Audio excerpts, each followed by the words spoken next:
सरहद को कोई छू नहीं सकता, उस मुल्क की सरहद को कोई छू नहीं सकता जिस मुल्क की सरहद की निगहबान है आंखें।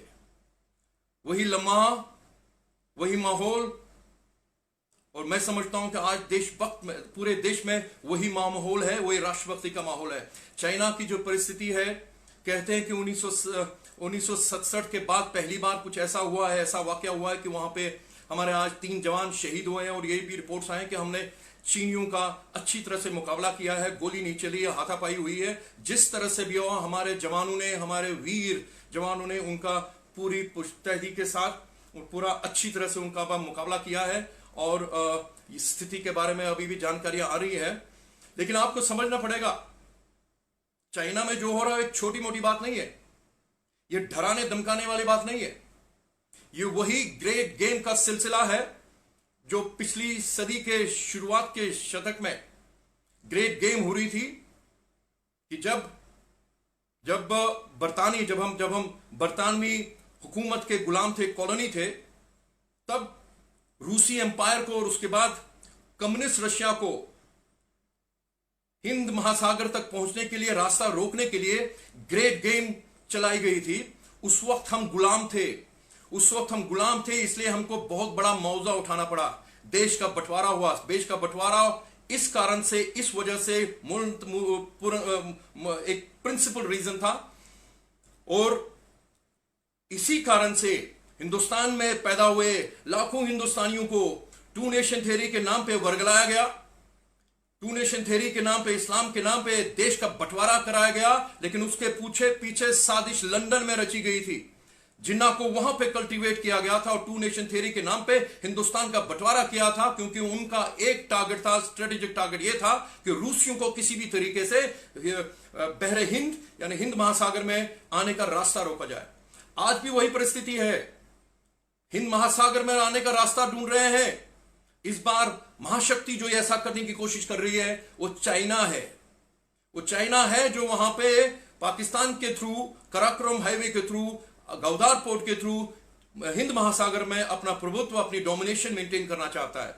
और अब की बार जब मैं बोलता हूं ये ग्रेट गेम 2 है, लेकिन अब की बार हिंदुस्तान वो 100 साल 150 साल पुराना हिंदुस्तान नहीं है। आज की तारीख में हिंदुस्तान गुलाम नहीं है। हिंदुस्तान 130 करोड़ हिंदुस्तानियों का,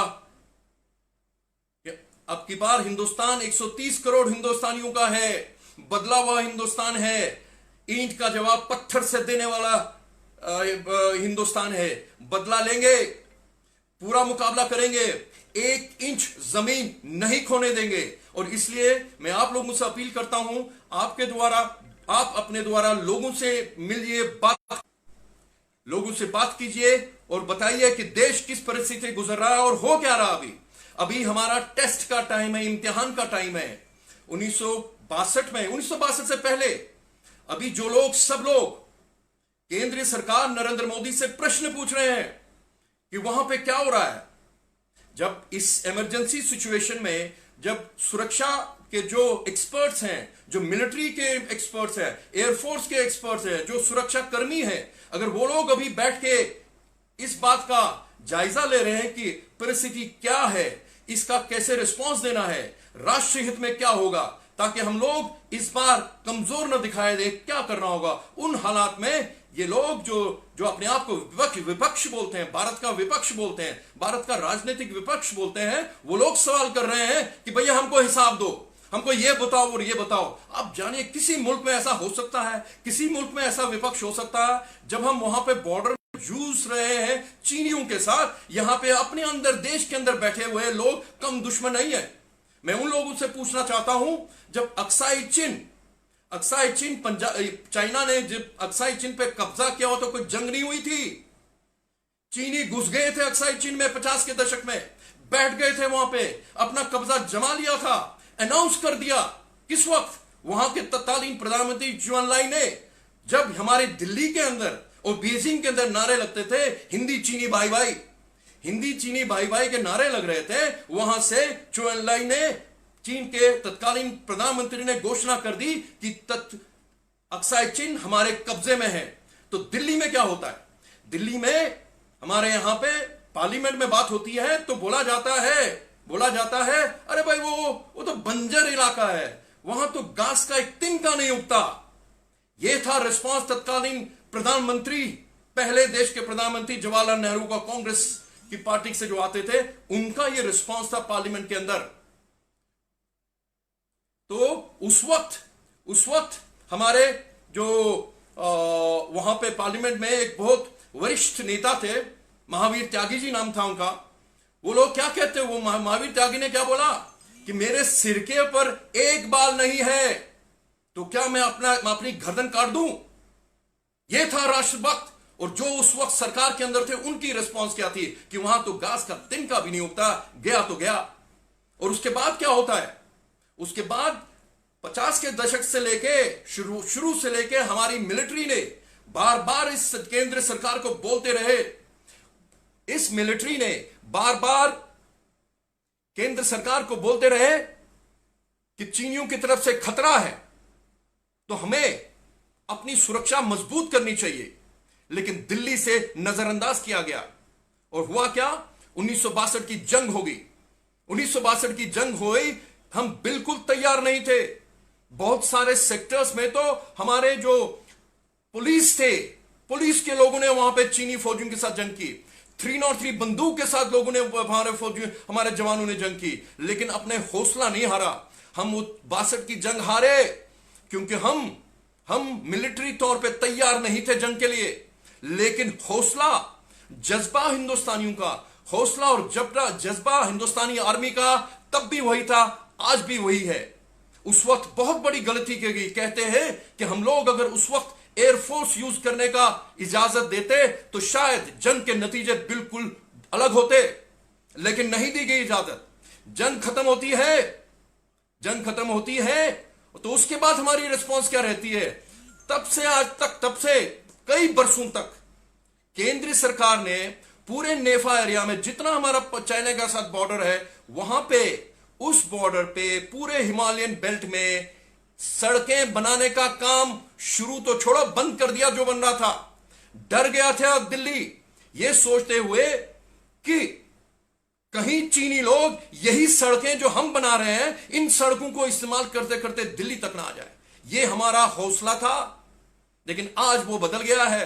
आज हम उन इलाकों में सड़कें बना रहे हैं, वहां सड़कें बना रहे हैं जहां पे नॉर्मल सर्कमस्टांसेस में आदमी रह नहीं सकता, इतना वहां पे टेम्परेचर कम होता है। हमारे जवान, हमारे इंजीनियर्स, हमारे लोग वहां पे काम कर रहे हैं, सड़कें बना रहे हैं, एयरफील्ड्स बना रहे हैं। दौलत बेग ओल्दी का जो वहां पे हमने हवाई पट्टी बना रखी है, वहां अब भी जब जहाज उतरता है अगले कुछ मिनटों तक वहां कुछ नहीं दिखता, क्योंकि वहां इतनी धूल उठती है। वहां पे फिर भी हमारे एयरफोर्स के पायलट उन दुर्गम कंडीशन में भी अपना जहाज वहां पे उतारते हैं, मालवाहक जहाज उतारते हैं।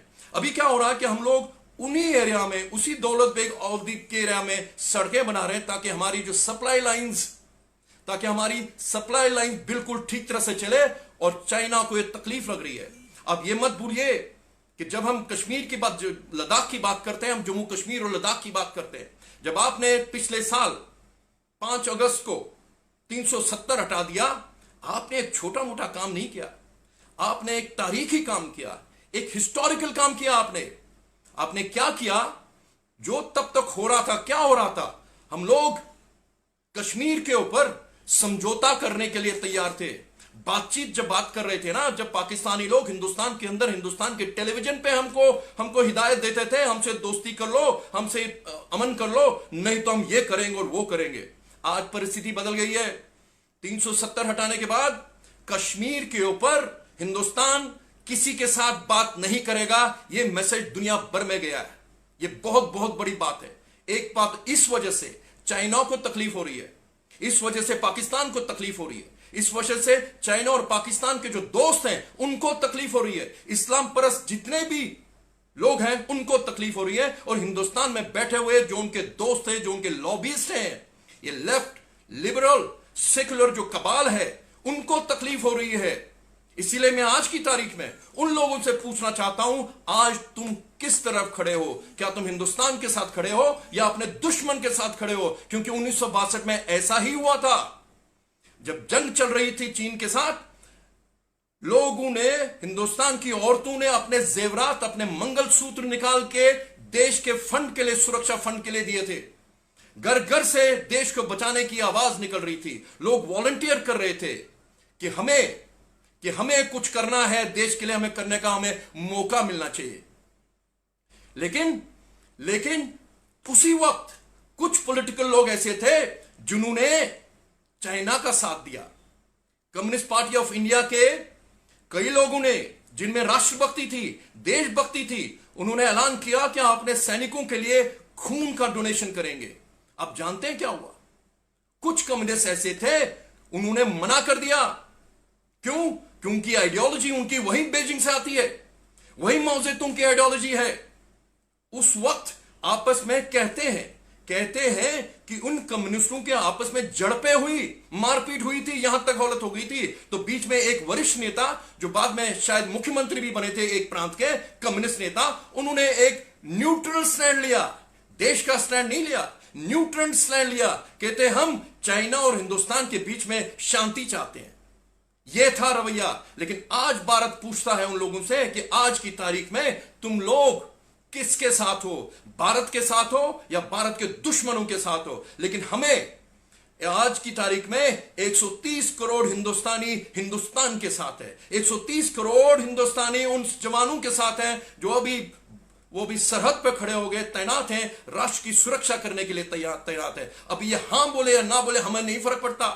ये शाहीन बाग वाले जो मंडली है, ये जो शाहीन बाग वाली मंडली है, जो कश्मीर में कश्मीर के पृथकतावादियों का समर्थन करती है, जो दिल्ली में बैठ के शाहीन बाग का नारा लगाती है, तेरा मेरा रिश्ता क्या ला इलाहा इल्लल्लाह, वही जिन्ना का नारा, उनके साथ वही कम्युनिस्ट मिलते हैं जिन्होंने उस वक्त भारत छोड़ो आंदोलन का विरोध किया था। क्यों? क्योंकि उस वक्त उन्होंने कम्युनिस्ट और रशिया के साथ समर्थन दिया कि भाई वो दूसरी जंग अजीम में लगे हुए हैं, दूसरी सेकंड वर्ल्ड वॉर में लगे हुए हैं, तो हमें अपने देश की आजादी को रोकना चाहिए, हमें उनका समर्थन करना चाहिए। और उसके बाद एक वाकया याद आता मुझे, आपने पता नहीं नाम सुना कि ना, मिस्टर डांगे भारतीय कम्युनिस्ट पार्टी के संस्थापकों में से आते हैं। वो जब दूसरी जंग खत्म होगी, भारत आजाद हुआ, ये कम्युनिस्ट लोग एक मंडली बना के, ग्रुप बना के मॉस्को चले गए। मॉस्को में स्टालिन को यह बताने के लिए कि देखिए हमने आपका समर्थन किया, अपनी आजादी को रोका क्योंकि हमने आपका समर्थन किया। तो जानते हैं स्टालिन ने उनको क्या बोला? स्टालिन ने उनको बोला, अरे तुम लोग बेवकूफ हो। उस वक्त इंग्लैंड, यूनाइटेड किंगडम जंग में मुनव्वस था। उसी वक्त तुम्हारे पास मौका था अपनी आजादी घोषित करने का, जंग लड़ने का, जब तुम्हारा दुश्मन कमजोर था। तुम क्या समझते हो? जो उन्होंने शब्द यूज किया था, अगर मैं उसका हिंदी में रूपांतर करूं, उन्होंने बोला था, तुमको क्या लगता है कि हम तुम्हारी 303 बंदूकों से हिटलर की सेना को हमने हराया, दूसरी जंग अजीम हमने जीती? और जब ये लोग मंडली वापस आई तो ये डांगे इतना प्रभावित हुआ, उनको इतनी शर्म आई, उन्होंने आते ही अपनी कम्युनिस्ट पार्टी की टिकट, अपनी कम्युनिस्ट पार्टी का आईडी कार्ड फाड़ के फेंक दिया और बोला कि पहले अपने कम्युनिस्टों को, इन कॉमरेडों को, बार बार इनको याद दिलाता हूं जब वे बात करते हैं कि पहले हिंदुस्तानी बनो और उसके बाद अंतरराष्ट्रीय विवाद की बात करो। तुम तो खुद हिंदुस्तानी नहीं हो, तुम दूसरे मुल्क का समर्थन करते हो, दूसरी आइडियोलॉजीज का समर्थन करते हो, तो तुम हिंदुस्तानी कहां से होगे? तो इसलिए आज उनके लिए भी एक टेस्ट है कि वो आज किस तरफ है। तो मैं उम्मीद करता हूं बहुत जल्द वहां से आवाज आएगी, मैं समाचार आएंगे लद्दाख से कि स्थिति का क्या अनुमान हो रहा है। लेकिन मैं समझता हूं स्थिति बहुत सीरियस है, क्योंकि मुद्दा बड़ा सीरियस है। ये लद्दाख गलवान वैली की बात नहीं है, ये प्योंगयांग लेक की बात नहीं है, ये रास्ता जाता है सेंट्रल एशिया के जाने वाले रास्ते को, कराकोरम हाईवे के ऊपर। हिंदुस्तान, जब मैं बार बार बोलता हूं, हिंदुस्तान का स्ट्रेटेजिक ऑब्जेक्टिव 370 और 35 से हटाने का बाद यह है कि हमें पाकिस्तान अधिकृत जम्मू कश्मीर, लद्दाख, जिसके अंदर गिलगित बल्तिस्तान आता है, वो हमें आजाद कराना है। ये हमारे दुश्मनों को मालूम है कि हिंदुस्तान किस मुहिम में लगा हुआ है। ये जो सड़कें बन रही हैं, ये सब उसी स्ट्रेटेजिक मकसद का एक हिस्सा है कि हम लोग वहां पे इंफ्रास्ट्रक्चर डेवलप कर रहे हैं। क्योंकि एक बार अगर हमने जब हम गिलगित बल्तिस्तान को आजाद कराते हैं तो एक वहां पे वाखान कॉरिडोर है, मुश्किल से 15 से 20 किलोमीटर, कोई 100-150 किलोमीटर एक जगह है जो एक कभी एक नो मैन लैंड हुआ करती थी। तो अंग्रेजों ने उसी ग्रेट गेम के अंतर्गत उस नो मैन लैंड को रूसियों को रोकने के लिए वो जमीन अफगानिस्तान को दी, क्योंकि उस वाखान कॉरिडोर के एक तरफ तत्कालीन सोवियत संघ का राज्य सोवियत संघ का राज्य आता था और इस तरफ जम्मू कश्मीर यानी गिलगित बल्तिस्तान आता था। तो उन्होंने वो स्ट्रिप जिसको वाखान कॉरिडोर बोलते हैं वो अफगानिस्तान को दे दी। जिस दिन हम गिलगित बल्तिस्तान को आजाद कराएंगे तो हमें वो वाखान कॉरिडोर के द्वारा पूरे सेंट्रल एशिया की तरह हमारा रास्ता खुल जाएगा और सेंट्रल एशिया के द्वारा हमारा रास्ता पूरे यूरोप के लिए खुल जाता है। तो ये डर है हमारे प्रतिद्वंदी को, चाइना को ये समझ आ रही है कि हिंदुस्तान में क्या हो रहा है। तो समझ लीजिए हमारे लिए आगे बहुत बड़े चैलेंजेस हैं, बॉर्डर के ऊपर बहुत बड़ा चैलेंज है। हम लोगों को सतर्क रहना पड़ेगा। देश के लिए कोई भी कुर्बानी देने का मौका है, हम सबको तैयार रहना चाहिए किसी भी सूरत में। जो भी कुछ कर सकता है, जैसे ही परिस्थितियां अगर आती हैं, मैं उम्मीद करते हैं अगर बातचीत से सब कुछ इस लेवल पे संभाला जाता है, नहीं अगर कुछ भी होगा हम हिंदुस्तानी को अब की बार हिंदुस्तान झुकने वाला नहीं है, अब की बार हिंदुस्तान रुकने वाला नहीं है। हम आगे बढ़ते रहेंगे, ये हमारा मकसद रहेगा। ये हमारे जहां तक हमारा लद्दाख की बात आती है। अब बात करते हैं लद्दाख के बाद कश्मीर आते हैं। देखिए लद्दाख जिस दिन ये हमने जम्मू कश्मीर का पुनर्गठन किया, लद्दाख को हमने जो कश्मीरी इस्लामिक पॉलिटी जो मेन स्ट्रीम राजनीति थी उसको आजादी मिली। तो आज लद्दाख से क्या आवाजें आती है? चीनियों का बहिष्कार, चीनियों के व्यापार का बहिष्कार करने की आवाज कहां से निकलती है? लेह लद्दाख से निकलती है। यह है राष्ट्रभक्ति लद्दाख की।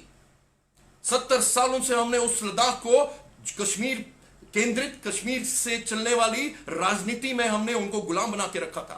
वहां कोई डेवलपमेंट नहीं हो रही थी, वहां कुछ भी नहीं हो रहा था। और आज देखिए राष्ट्रभक्ति की आवाज लेह से निकलती है। आज लद्दाख हमारा बॉर्डर है, डेमोग्राफिक बॉर्डर जिसे बोलते हैं वो हमारा बॉर्डर है। और उसके बाद जब कश्मीर में आते हैं, जम्मू की बात करते हैं, जम्मू को तो हमने आजादी दिला दी 5 अगस्त को, कश्मीरी हिंदुओं को हमने आजाद दिला दी 5 अगस्त 2019 को। कश्मीर में स्थित जो राष्ट्रभक्त कश्मीरी मुसलमान है उनको आजादी दिला दी, लेकिन हमारी जंग अभी खत्म नहीं हुई। कश्मीर जहाद जिंदा है, कश्मीर जहाद बिल्कुल जिंदा है, चल रहा है। हम पहले भी बोल चुके हैं, जो बीच में कुछ महीने आतंकवाद की जो वारदातें कम हो गई थी, उसकी वजह यह नहीं थी कि हमारा जो दुश्मन है, वो जो जिहादी है वो हार गए थे। नहीं, वो इसलिए हुआ था कि हमने जितनी भी कम्युनिकेशन सिस्टम्स के ऊपर हमने उन पर रोक लगा रखी थी, हमने नेटवर्किंग के ऊपर रोक लगा थी, इंटरनेट के ऊपर रोक लगा रखी थी। और हमारा सशस्त्र बल, हमारे जो सुरक्षा का वहां पे व्यवस्था थी, सुरक्षा की जो व्यवस्था थी बहुत स्ट्रिक्ट थी। आतंकवादियों का, जिहादियों का आपस में बातचीत नहीं हो पा रही थी, जिहादियों के अपने आकाओं के साथ पाकिस्तान में बातचीत नहीं हो पा रही थी। और उस वजह से एक लल था और लोग दिल्ली में बैठ के कुछ लोग बोलने लगे थे, देखो जी हमने 370 हटा दिया, 35 से हटा दिया, अब देखिए आतंकवाद खत्म हुआ। तब भी हम बोल रहे थे ऐसा क्लेम मत कीजिए, आतंकवाद ऐसे खत्म नहीं होते। आतंकवाद, जिहादी आतंकवाद एक मिलिट्री प्रॉब्लम है, जिहादी आतंकवाद एक मिलिट्री प्रॉब्लम है दुनिया भर में। जहां जहां पे वहां भी सुन्नी आतंकवाद है, वहां पे मिलिट्री तौर पे वहां पे उनके साथ टैकल किया जाता है। कश्मीर के अंदर कश्मीर जहाद वही कश्मीर जहाद है जो अफगानिस्तान में है, जो सीरिया में वहां भी सुन्नी जहादी है, जो सोमालिया में है वही जहादी सुन्नी आतंकवाद है। तो उसको लड़ने के लिए हमें से मिलिट्री तौर पे लड़ना पड़ेगा। पिछले 1 महीने में हमने लगभग 75 आतंकवादियों को मार दिया, लेकिन साथ में इसी महीने के अंदर हमारे जवान इसी धरती को, हमारी अपनी जमीन की सुरक्षा करते हुए, अपने लोगों की सुरक्षा करते हुए, अपने लोगों की रक्षा करने के लिए उन्होंने अपने जान की कुर्बानी दी, अपने देश के अंदर, अपनी जमीन के अंदर। लेकिन मैं समझता हूं ये सब सिलसिला बदलना चाहिए। अगर हमको ये मान्यता दे कि कश्मीर जहां तक मिलिट्री प्रॉब्लम है तो उसको हमें मिलिट्री तौर पे ही लड़ना पड़ेगा। हमारे पास मिलिट्री ऑब्जेक्टिव्स होने चाहिए इस जंग को परास्त करने का।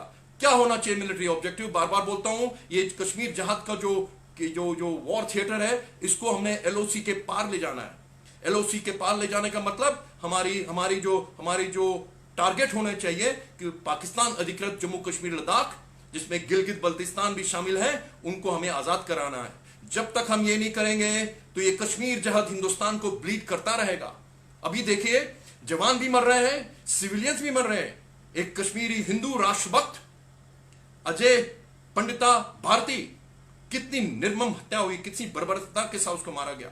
वो एक आम हत्या नहीं थी, उस हत्या के पीछे एक बहुत बड़ा मैसेज है जिहादियों का, पूरे भारत के लिए एक चुनौती है।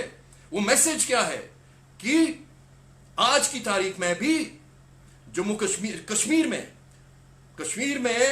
कश्मीर में हिंदुओं के लिए जगह नहीं है।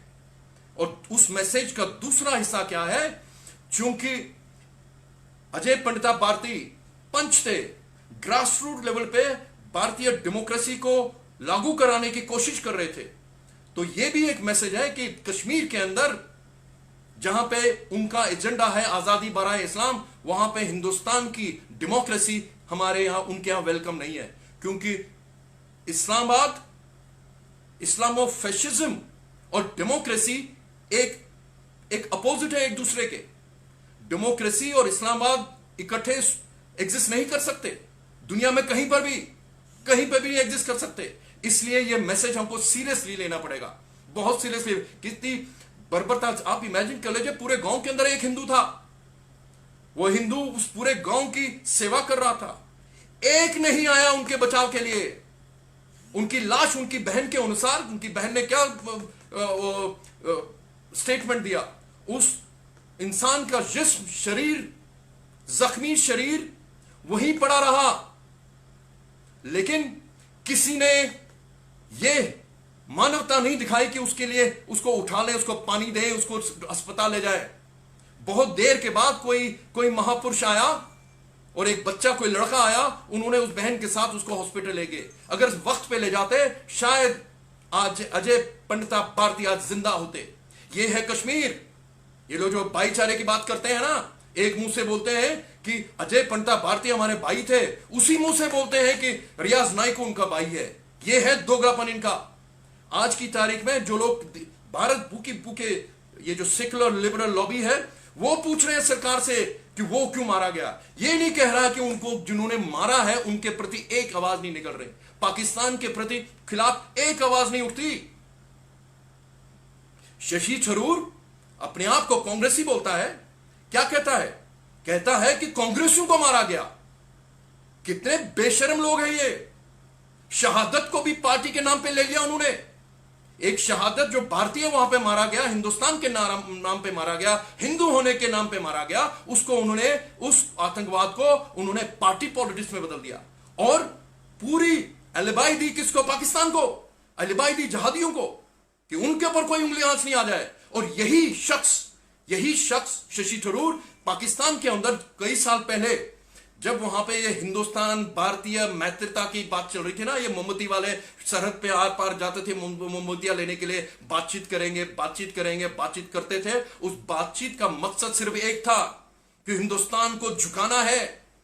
दिल्ली के किसी भी ऑडिटोरियम में चर्चा नहीं होती थी इसके बगैर कि हिंदुस्तान को झुकाना है कश्मीर के ऊपर और हिंदुस्तान पाकिस्तान के सामने। उन दिनों ये लोग जाते थे पाकिस्तान में वहां पे भाषण देने के लिए। जिन्ना इंस्टीट्यूट में भाषण देने के बाद, कराची के जिन्ना इंस्टीट्यूट में भाषण देने के बाद, इसी शशि थरूर ने अगले दिन पाकिस्तान टेलीविजन पर, लाइव टेलीविजन में बोला, जब वहां की वो पत्रकार है, उन्होंने कहा लाइव टेलीविजन में कि कश्मीरी पंडितों को कश्मीर से बीजेपी की षड्यंत्र के अंतर्गत निकाला गया।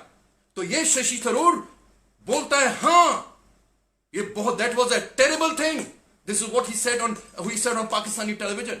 और उसके बाद, उससे पहले बोलता है कि, और साथ में बोलता है उनकी जो स्वर्गवासी पत्नी और उनके पिताजी भी यही बोलते थे। और वहां बोला उनको, मेरी पत्नी का 200 साल पुराना घर जहादू ने मारा, लेकिन यहां लोकल से नहीं, वो पाकिस्तान से आए हुए थे, उन्होंने मारा। एक बार फिर कश्मीरी जहादियों को उन्होंने वहां पर सर्टिफिकेट दी। ये लोग जो कांग्रेस के लोग, चाहे मणिशंकर अय्यर हो या कभी सिद्धू हुआ करते थे, आजकल मालूम नहीं कहां पे हैं, क्योंकि बीच में तो मैं सोच रहा था कि वो पंजाब के टूरिज्म मिनिस्टर तो कम है, लेकिन पाकिस्तान के टूरिज्म मिनिस्टर हिंदुस्तान के अंदर ज्यादा, वो रोल ज्यादा अदा कर रहे हैं। मणिशंकर अय्यर पाकिस्तान के 2 एम्बेसडर हैं हिंदुस्तान के अंदर। एक इस्लामाबाद का हाई कमिश्नर जो दिल्ली में बैठता है, एक मणिशंकर अय्यर जो दिल्ली में उनका एम्बेसडर है। ऐसे है ये कांग्रेसी लोग। और यही लोग शाहीन बाग में क्या बोलते हैं? वही आवाज जो लाहौर में बोलते थे, वही आवाज शाहीन बाग में बोलते थे। तो मैं समझता हूं कि ये लोग जो ये दोगलापन है, इसको हमें एक्सपोज करना है। आप ये समझ लीजिए कि हमारी चुनौतियां अब बढ़ गई हैं। आप ये जो नरेंद्र मोदी ने जो लास्ट ईयर, पिछले साल जो ऐतिहासिक कदम उठाया है, उसको तो तारीख में लिखा जाएगा, इतिहास में हमेशा के लिए लिखा जाएगा। लेकिन उसके आगे क्या करना है, उसके लिए हमारे पास बहुत बड़ी चुनौती है। तो क्या हमें कश्मीर के अंदर जिस इकोसिस्टम, मैं बार बार बोलता हूं, आपने जब 370 और 35 से हटाया, आपने जब 370 और 35 से हटाया, उसका यह मतलब नहीं कि आप वहां पे आपने वहां पे जहाद खत्म कर दिया। जब आप 370 और 35 से हटाते हैं, आप क्या करते हैं? आप उस प्रक्रिया की शुरुआत करते हैं जिसके अंतर्गत वहां पे कश्मीर के अंदर उस प्रक्रिया को उल्टा करने की प्रयास शुरू कर रहे हैं, जिसके अंतर्गत कश्मीर के अंदर एक जीता जागता पाकिस्तान फैल रहा था। वहां पे एक इस्लामो फैशिस्टिक एक व्यवस्था चल रही थी। वहां पे लोग जो लोग पृथकतावादी तो पृथकतावादी बोलते थे, जीवे जीवे पाकिस्तान से रिश्ता क्या, ला इलाहा इल्लल्लाह, जो अपने आप को मेन स्ट्रीम बोलते थे, वो लोग इन 70 सालों में उन्होंने हिंदुस्तान के साथ नजदीक आने की कोशिश कभी नहीं की। उनका हर प्रतिदिन हर एजेंडा ये रहता था, इलेक्शन के बाद हर इलेक्शन में ये एजेंडा रहता था कि दिल्ली और श्रीनगर के बीच में दूरी को बढ़ाया जाए।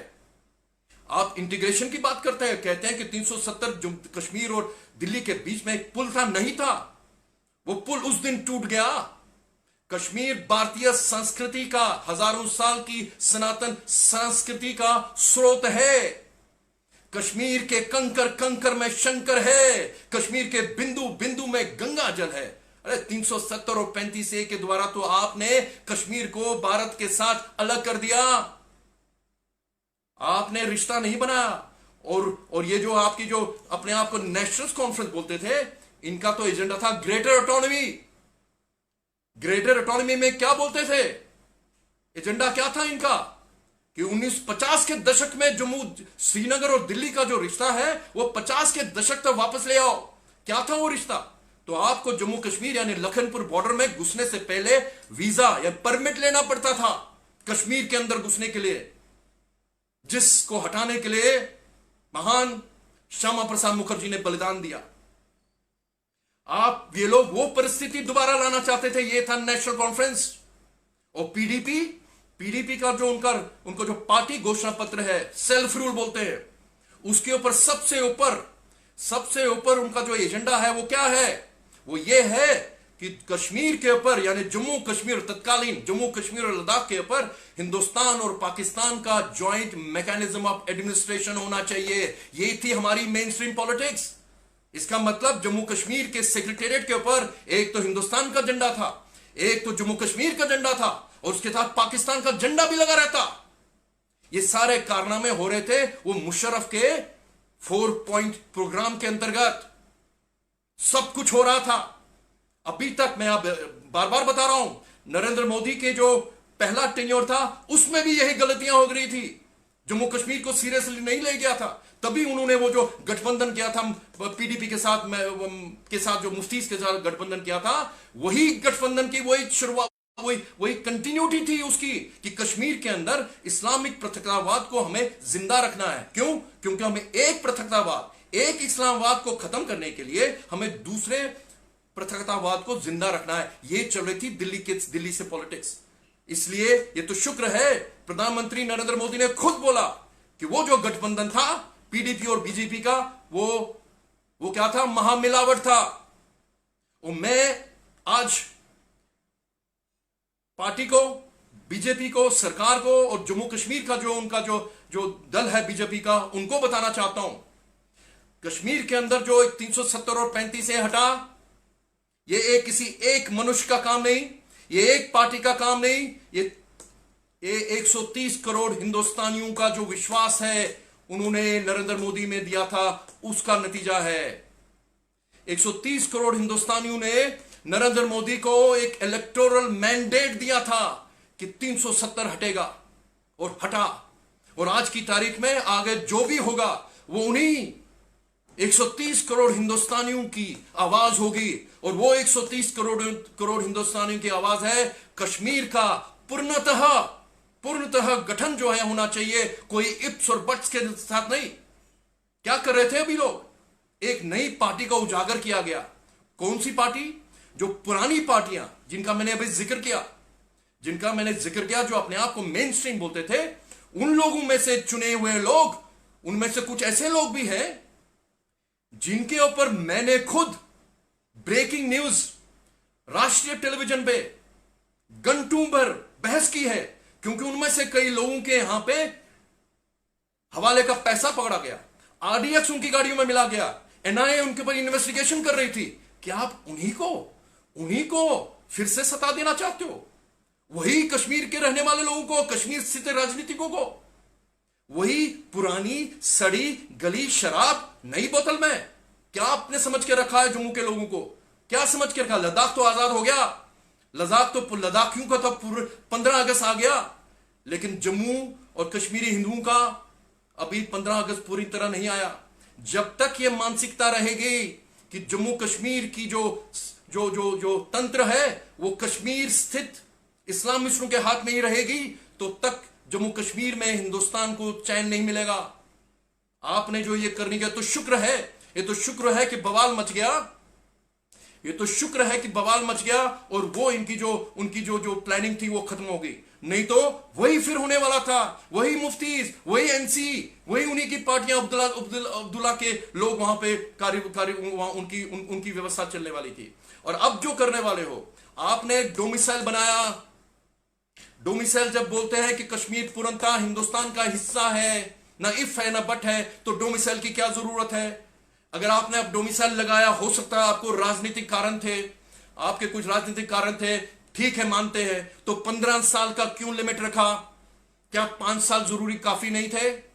क्या 5 साल काफी नहीं थे आपको? क्यों नहीं किया आपने? आपको देखिए, ये मत भूलिए कि राज्यसभा में आपने जब 370 और 35 से हटाने का जो आपने समर्थन किया, उसमें खाली बीजेपी नहीं थी, उसमें कई और गैर बीजेपी पार्टियों ने आपने समर्थन किया।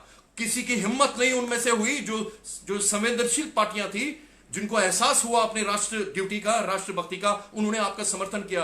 अगर आप आज भी कोई ऐसा कदम उठाते हैं, मैं आपको यकीन दिलाऊंगा कि हिंदुस्तान में बीजेपी के बाहर भी जो लोग राष्ट्रभक्त हैं, जिन पार्टियों में हैं, वो आपका समर्थन करेंगे। तो आपने डोमिसाइल 15 साल क्यों किया? आपने नहीं करना चाहिए था आपको। मैं समझता हूं आने वाले दिनों में आप उसमें तब्दीली लाएंगे, उसको कम से कम करने की कोशिश करेंगे।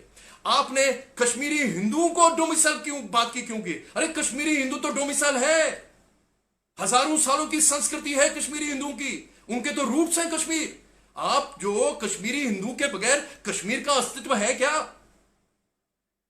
आज की तारीख में क्या आप दुनिया को बताना चाहते हो कुछ पंडित जवाहरलाल नेहरू जिंदा होते तो उनको डोमिसाइल लेना पड़ता कश्मीर का? यह दूसरी बात है कि 300 आज की तारीख में दुनिया भर में हिंदुस्तानियों को बहुत ज्यादा प्रचलित, बहुत ज्यादा पॉपुलर हिंदुस्तानियों में एक नाम आता है पंडित जवाहरलाल नेहरू, हिंदुस्तान के पहले प्रधानमंत्री।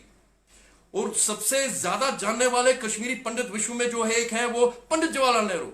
उन्होंने जो हिमालयन गलतियां की, उन्होंने हिमालयन ब्लंडर्स किए कश्मीर के अंदर 370 और 35 ए के द्वारा, अपने आप को, अपने आगे की पुश्तों को कश्मीर के अंदर, कश्मीर को अपना मातृभूमि होने मानने का हक उन्होंने उनसे छिनवा दिया। वहां पे 1 इंच जमीन नहीं खरीद सकते थे। मुझे याद है, कहा करते हैं कि इंदिरा गांधी को बहुत दिल था कि वो कश्मीर के अंदर अपने लिए एक छोटा सा घर बनाती, लेकिन उनके पास ये ताकत नहीं थी। प्रधानमंत्री होते हुए भारत का, वो कश्मीर के अंदर अपने लिए 100 गज जमीन के ऊपर एक मकान नहीं बना सकती थी। ये था जवाहरलाल नेहरू का कंट्रीब्यूशन कश्मीर के लिए 370 और 35 के द्वारा। आज अगर वो होते तो उनको भी डोमिसाइल लेना पड़ता। तो आपने अगर वो कर दिया है, तो आपको एक और मौका मैं पूछना चाहता हूं। चलिए ठीक है, आपने कश्मीरी पंडितों के लिए भी डोमिसाइल का बना दिया, कश्मीरी हिंदुओं का, जिनकी विरासत है कश्मीर, हजारों साल का लिखित इतिहास है, एबोर्जिनीज है हम कश्मीर के। तो ठीक है, आपने हमको उस कैटेगरी में डाल ही दिया, लेकिन आपने हमें माइग्रेंट शब्द निखटाने का आपको मौका मिला था, आपको माइग्रेंट शब्द हटाने का मौका मिला था। आपने ये बदनुमा दाग भारत की व्यवस्था से क्यों नहीं हटाया? हम जेनोसाइड के सर्वाइवर्स हैं, माइग्रेंट नहीं है। माइग्रेंट वो होता है जो कामकाज के लिए घर से बाहर जाता है, हम माइग्रेंट नहीं है। तो आपको मौका था, आपको उस मान्यता देते। जब आपने बोला कि जम्मू कश्मीर लिबरेशन फ्रंट के ऊपर हम इसलिए पाबंदी लगाते हैं, यासीन मलिक को इसलिए जेल में डालते हैं क्योंकि वो लोग मुनव्वस थे, ये JK मुनव्वस थे जो कश्मीरी हिंदुओं के नरसंहार में। तो मैं समझता हूं कि आज तक आपने औपचारिक तौर पे ये क्यों नहीं मानते कि कश्मीरी हिंदुओं के साथ जो हुआ वो नरसंहार था, जेनोसाइड था। क्योंकि जिस दिन आप करते हैं ये, तो आपको कश्मीर के अंदर कश्मीरी हिंदू का जो वापस लाने का जो जो जो जो जो जो प्रक्रिया है वो अपने आप खुल जाती है।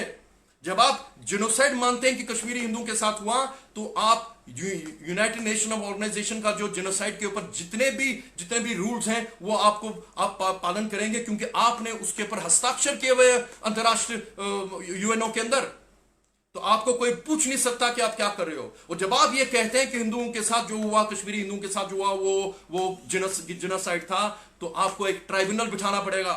जब आप ट्राइब्यूनल बिठा देते हैं तो आप ये इन्वेस्टिगेट करते हैं कि कौन मुनव्वस थे, जिहादियों ने जिन्होंने कत्लेआम किया, रेप, मर्डर, मास मर्डर किया, और जो लोग उस वक्त तख्त पे थे, दिल्ली में थे या श्रीनगर में थे, उनके ऊपर इन्वेस्टिगेशन होगी, मरणोपरांत इन्वेस्टिगेशन होगी। अगर उनमें से कुछ लोग जिंदा नहीं है, तो आपको एक मौका मिलता दुनिया को दिखाने का कि कश्मीर के अंदर कश्मीर जहद की वजह से हमारे अंदर नरसंहार हुआ।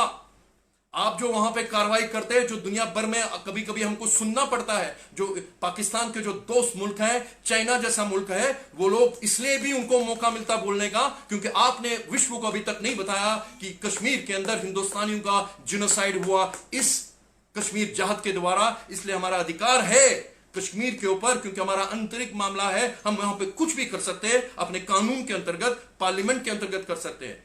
तो यही आवाज शाहीन बाग में भी जाती। शाहीन बाग में जो मजमा लगा हुआ था वो सीए के तो उनका बहाना था। और सीए तो क्या था? सीए तो हम ये कर रहे थे कि जो लोग हिंदू और सिख जिनको 1947 में तत्कालीन कांग्रेस ने पाकिस्तान में छोड़ा, पाकिस्तानी दरिंदों के हवाले छोड़ा, उनको हम एक जिंदगी देना चाहते हैं, जिनको वहां पे नरसंहार हो रहा पिछले 70 साल से, जिनको अभी तक 15 अगस्त देखने को नहीं मिला वहां पे, उनको हम जिंदगी देना चाहते हैं, उनको हक देना चाहते हैं, उनको भारत माता का सपूत होने का अधिकार देना चाहते हैं, क्योंकि वो उनका हक है। क्योंकि आपने उनसे पूछा नहीं था कि बंटवारा हो रहा है, तुम वहां रहोगे, यहां रहोगे। वो गरीब थे, दलित थे, लेकिन उनका जज्बा देखिए। 24% है 1947 में इस पाकिस्तान में अब रह गए हैं, कोई 1.5% रह गए हैं। और बांग्लादेश जो पूर्वी पाकिस्तान था, वहां अब कोई 12-14% रह गए हैं। उनका जज्बा देखिए। अब उन्होंने हिंदू धर्म अभी तक नहीं छोड़ा। इतना उनके ऊपर अत्याचार होता है, उसके बावजूद वो हिंदू हैं, अपने आप को हिंदुत्व के साथ जोड़े रखते हैं। और उनकी भारत माता उनकी मातृभूमि है। उनको यहां पे उतना ही अधिकार है जितना आपका और मेरा है, जो 130 करोड़ हिंदुस्तानियों का है, उन हिंदुओं और सिखों और बौद्धों का, जिनको हमने तत्कालीन ईस्ट और वेस्ट पाकिस्तान में छोड़ा था, यहां पे आना है। तो ये नफरत उनमें है, क्योंकि जो शाहीन बाग चलाने वाले थे, ये वही लोग थे टू नेशन थ्योरी वाले। टू नेशन थ्योरी वाले क्या थे वो लोग कि हिंदू और मुसलमान इकट्ठे नहीं रह सकते। लेकिन उनमें से कुछ लोग वो भी थे, वो कहते थे कि हिंदुस्तान के अंदर ही हम इस्लामिक रिपब्लिक बनाएंगे। जिन लोगों ने 1946 में मुस्लिम लीग को वोट दिए, जिसका एजेंडा था पाकिस्तान का, वो 90% से ज्यादा लोग यूपी, बिहार और हिंदुस्तान के बाकी प्रांतों के थे।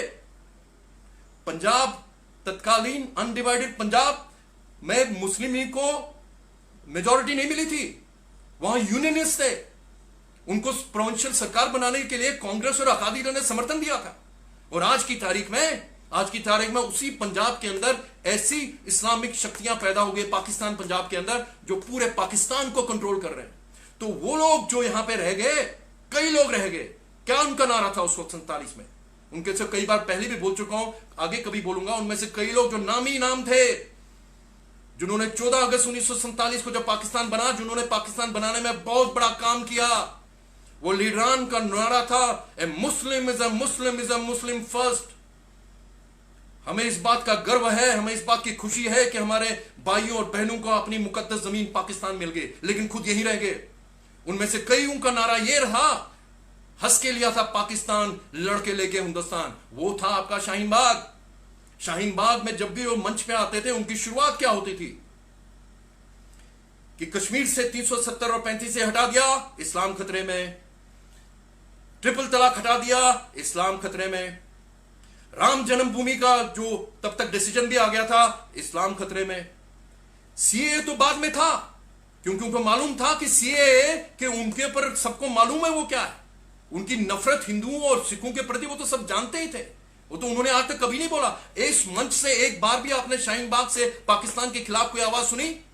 चाहे किसी भी पार्टी का वहां पे नुमाइंदा गया, और सब मेन स्ट्रीम पार्टीज वालों ने वहां पे हाजिरी लगाई थी, एक ने भी पाकिस्तान के खिलाफ नहीं बोला। एक ने भी कश्मीर में कश्मीरी जिहादियों के बारे में नहीं बोला। एक ने भी वहां पे कश्मीरी हिंदुओं का जो नरसंहार हुआ उनके बारे में नहीं बोला। ये तो हमारे कश्मीरी हिंदू में कोई गए थे, उन्होंने हिम्मत की, वहां पे गए, वो थोड़े पैसिफिस्ट है, उन्होंने सोचा शायद से मैं तो ये हमारे को तो जाना भी नहीं चाहिए था, क्योंकि जब आप वहां पे जाते हैं तो शाहीन बाग मुहिम को आप मान्यता देते हैं। वो इलीगल था, वो गैर कानूनी था। जब आप वहां जाते हैं तो आप वहां पे उनको मान्यता देते हैं। हम में से कुछ लोग गए, उन्होंने वहां पे बोला कि हमारे साथ जो हुआ है कि वो उसके बारे में भी तो बात करो, लेकिन वहां से उनकी तरफ से हिंदुओं के प्रति कोई जज्बे की बात नहीं हुई, क्योंकि हिंदू तो एक्सपेंडेबल है। हिंदू हिंदुस्तान के अंदर सुरक्षित नहीं है, आज भी है। हम जैसे लोग, कश्मीरी हिंदुओं का नरसंहार भारत के सेक्युलर कॉन्स्टिट्यूशन की नाक तले हुआ, 40 साल आजादी के बाद हुआ। हम समझ सकते हैं कि हिंदू और सिखों और बौद्धों की हालत पाकिस्तान और बांग्लादेश में क्या हो सकती है। तो इसलिए हम सीए का समर्थन करते हैं, सीए का समर्थन करते रहेंगे, और उम्मीद करते हैं कि एक दिन वो भी आएगा जब पाकिस्तान के अंदर जो हिंदू और सिख हैं, और वहां पे बांग्लादेश के अंदर हिंदू और बौद्ध हैं, उनको इस मातृभूमि में जगह मिलेगी, इज्जत मिलेगी, उनको अपना इस भारत माता का अपना हक अधिकार जमाने का मौका मिलेगा। पूरे हिंदुस्तान के अलग अलग प्रांतों में उनको रहने का जगह मिलेगी। पूरे खाली उत्तर पूर्व में उनको नहीं बसाएंगे, वहां प्रेशर नहीं डालेंगे। वहां छोटे नेचुरल रिसोर्सेज है, कम रिसोर्सेज है, वहां पे कल्चरल प्रॉब्लम्स हैं, इसलिए पूरे हिंदुस्तान में उनको रख दीजिए, ये होना चाहिए। तो शाहीन बाग जब खत्म होता है, कैसे खत्म होता है? खत्म नहीं करना चाहते थे वो, उन्होंने सोचा था ये उनका एक परमानेंट उन्होंने एक वहां पे कब्जा करके रख लिया था। पूरे 130 करोड़ हिंदुस्तानियों को उन्होंने वो क्या करे थे, उसके ऊपर हुकूमत करने की कोशिश की थी। वहां पे बोलते थे अब हमें क्या करना है, वहां से इंस्ट्रक्शन जाती थी बेंगलोर और मुंबई में क्या करना है, वहां से इंस्ट्रक्शन जाती थी अलीगढ़ मुस्लिम यूनिवर्सिटी में क्या करना है। लेकिन बाद में ये जो शुरुआत होगी कोरोना जो वायरस की जो एपिडेमिक शुरू हो गया, तब भी कहते हिम्मत देखो, वो और उनके समर्थक, ये बुद्धिजीवी पत्रकार लोग कहते थे उनको वहां पे वो क्या करें, सोशल डिस्टेंसिंग करेंगे। अरे यज्ञ पे बैठे थे वो लोग, क्या कर रहे थे? वो शांति संदेश पे बैठे हुए थे। आग लगाती थी दिल्ली के अंदर दंगे करा के, उन्होंने दिल्ली के अंदर दंगे कराने का पूरा काम शाहीन बाग में हुआ। शाहीन बाग के करने वालों पे था, कौन क्या था उसका नाम, क्या कह रहा था? आज ये जो चाइना का जो हमारे वहां पे बॉर्डर पे जो हमें लद्दाख में हो रही है, देखिए उसी शाहीन बाग का एक संचालक, क्या उसने बोला था कि हम वो चिकन नेक, आसनसोल और वो जो वो सिलीगुड़ी एरिया को उसको ब्लॉक करना चाहिए, ताकि पूरा उत्तर पूर्व हिंदुस्तान से अलग हो जाए। उसका मतलब आप समझते हैं? जब आप वो चिकन नेक ब्लॉक करते हैं, उत्तर पूर्व को हिंदुस्तान से अलग करते हैं, तो क्या होता है? चाइना दौड़ता हुआ चलता हुआ हमारे उत्तर पूर्व में अरुणाचल प्रदेश के द्वारा घुस जाता है। यह था शाहीन बाग, देशद्रोह। एक जो आज हम बॉर्डर पे देख रहे हैं, इनको क्विजलिंग्स बोलते हैं, अंग्रेजी में क्विजलिंग्स, फिफ्थ कॉलमनिस्ट, जो देश के अंदर रहते हुए दुश्मन का इंतजार करते हैं, दुश्मन का मनोबल बढ़ाते हैं, दुश्मन का समर्थन करते हैं। यह था शाहीन बाग। अब पुलिस तहकीकात हो रही है, उससे निकल रहा क्या हो रहा है, उससे हमें पता चलेगा कि आगे हम उम्मीद करते हैं कि ये सरकार इसको लॉजिकल कंक्लूजन तक लेके जो उसमें मुनव्वस थे उनको ऐसी सजा मिलेगी कि दूसरा कोई भी शाहीन बाग दोबारा करने की हिमाकत ना करे। वो शाहीन बाग दूसरा तो बनने की तैयारी तो हो रही थी, अभी चर्चा हो रही है, क्योंकि अमेरिका में कुछ हुआ।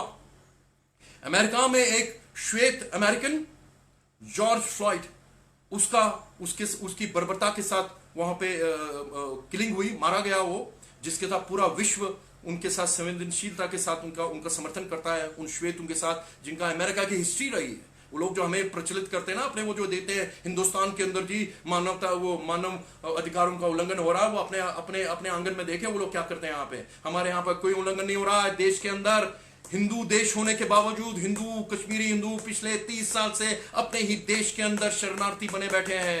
ये भी याद रखिए। और वो कहते हैं कि मजहब के नाम पे हिंदू यहाँ पे लोगों के साथ यहाँ पे प्रोसिक्यूशन हो रहा है, वो प्रोपेगेंडा यही शाहीन बाग से जाता है। वो प्रोपेगेंडा उन्हीं पत्रकारों से कॉलम से जाता है जो लोग अमेरिकन कॉलम अमेरिकन अखबारों में लिखते हैं कि हिंदुस्तान में क्या हो रहा है, प्रोपेगेंडा देते हैं। वही राहुल गांधी का डोजियर जो पाकिस्तान यूएनओ में देता है, उसके द्वारा अमेरिका में हिंदुस्तान विरोधी ताकतों को समर्थन मिलता है।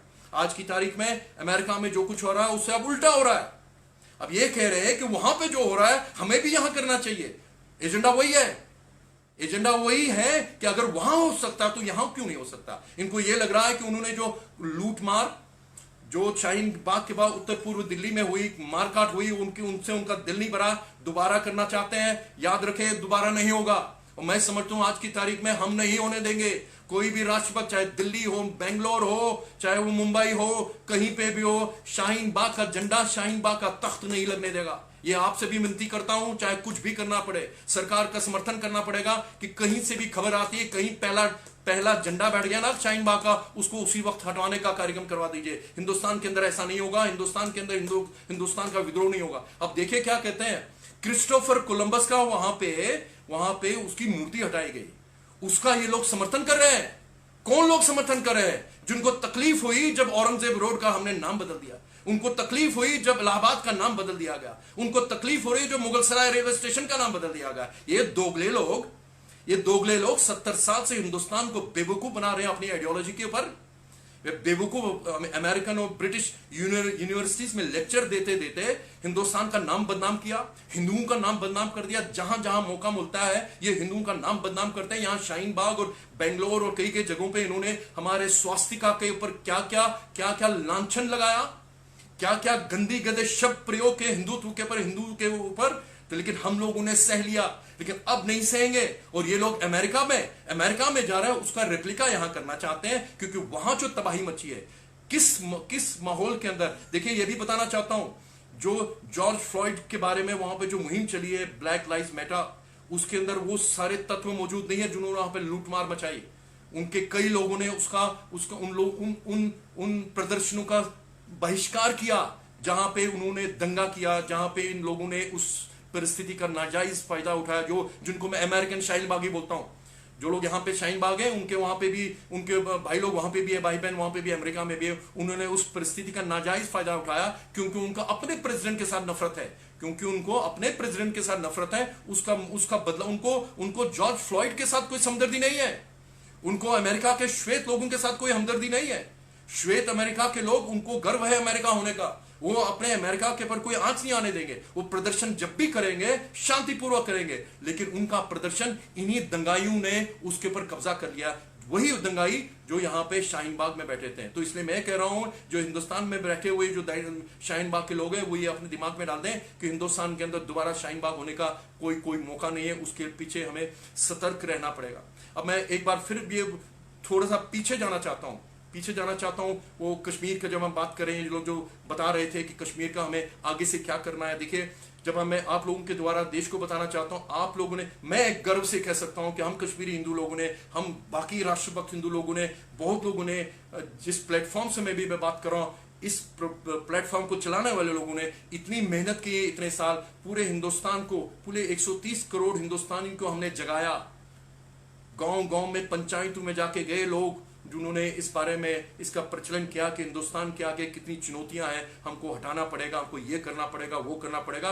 370 हटाने में उनका बहुत बड़ा काम है। ये आप लोगों ने किया। आप लोगों ने नरेंद्र मोदी में विश्वास वोट के द्वारा दिया कि भाई ये आप कीजिए। नरेंद्र भाई हम में से एक है, नरेंद्र भाई जो है मोदी हम में से एक है, इसलिए वो वही कर रहे हैं जो आप लोग चाहते हैं। उनका जो पॉलिटिकल करियर है वो आप में से, आप जैसे कार्यकर्ताओं में से आया हो। वो जानते हैं, जमीनी हालात समझते हैं, वो जानते हैं कि देश के कंकन में देश की मानसिकता में क्या है, देश की राष्ट्रभक्ति क्या है, वो कर रहे हैं वहां पे। लेकिन उनको समर्थन कीजिए अपना हमेशा आवाज उठाते हुए। वो अपने आप खुद नहीं कर पाएंगे जब तक ये आवाज वहां पे। हमारा जो डेमोक्रेसी है ना, डेमोक्रेसी का मतलब होता है कि लोग क्या चाहते हैं। मैं चाहता हूं कि कश्मीर के अंदर, देखिए, हमको कश्मीरी हिंदू को जाना है।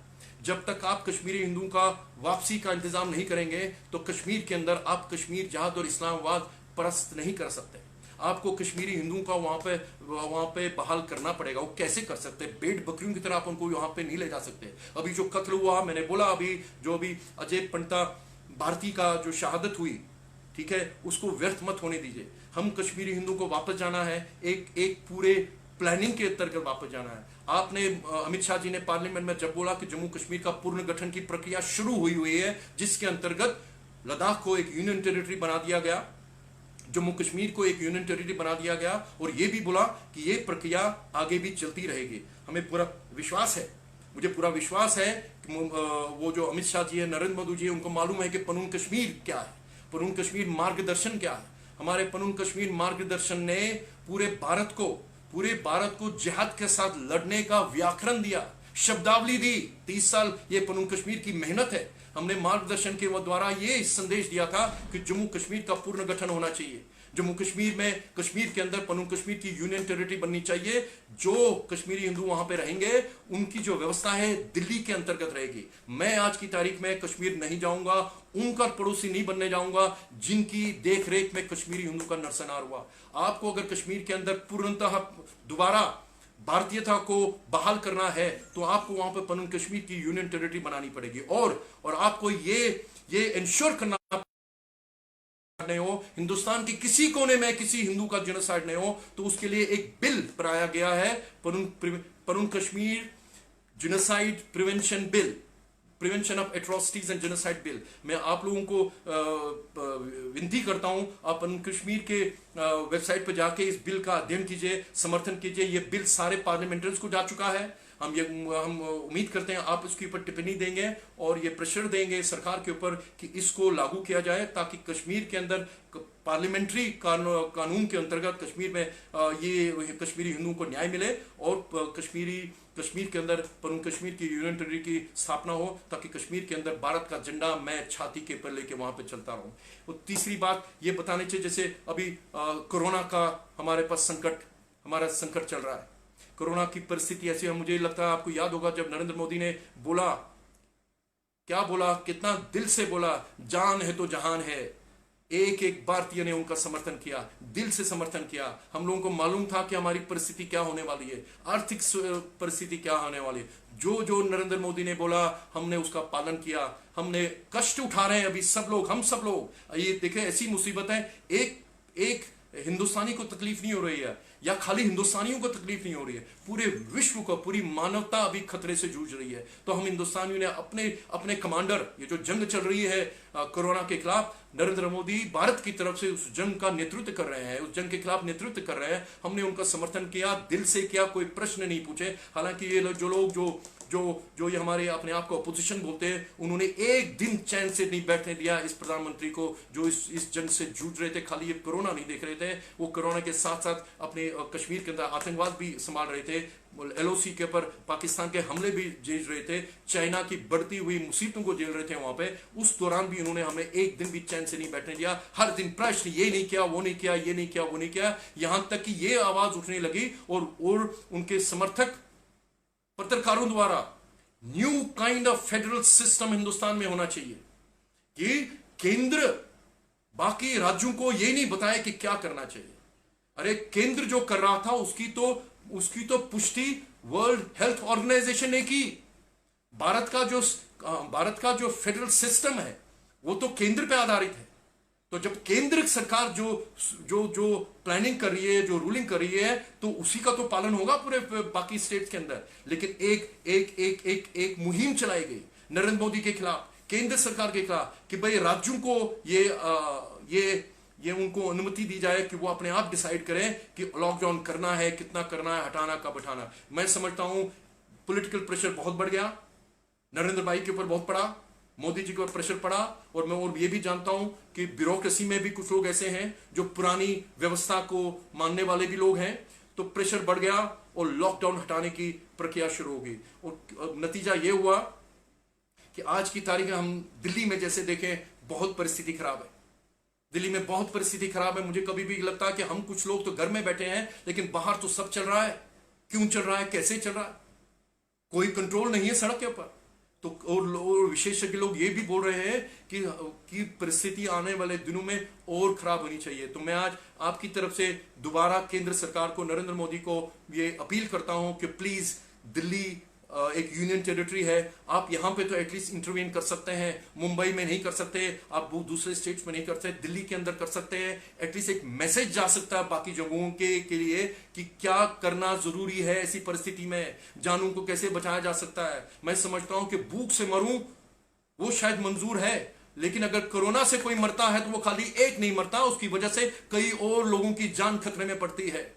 इस चीज का एहसास हमको होना चाहिए। कोरोना एक बहुत बड़ा चैलेंज है, हम अभी उस लेवल तक भी नहीं पहुंचे जिस लेवल से कई सारे देश अभी गुजर चुके हैं। आगे बहुत चुनौतियां हैं। आपसे अपील करता हूं, प्लीज जो निर्देश दिए गए हैं, आप सोशल डिस्टेंसिंग का पालन करें, मास्क लगा के चले, सैनिटाइजर यूज करें, हाथ धोएं, और अपनी तरफ से जितना हो सके आप उनका सबका पालन करें। ये सब करने के लिए जब आप अपने आप से करते हैं तो आप अपने समाज के लिए करते हैं, देश के लिए भी यही करते हैं। तो हमने सीए की बात की, 370 35 की बात की, और बाय द वे 2019-2020 की मैं बात कर रहा हूँ। एक बहुत ही हिस्टोरिक ये सब कुछ हुआ, इस दौरान सब कुछ हुआ। अभी 2 महीने के बाद अगस्त का महीना आएगा और वो पिछले साल के ऐतिहासिक अगस्त के एक पहला वर्ष हम उसको सेलिब्रेट करें। मैं उम्मीद करता हूं तब तक भगवान से प्रार्थना करते हैं कि तब तक हालात ठीक हो जाए, हम इस कोरोना के चक्कर से किसी हद तक निकल पाए। तो जो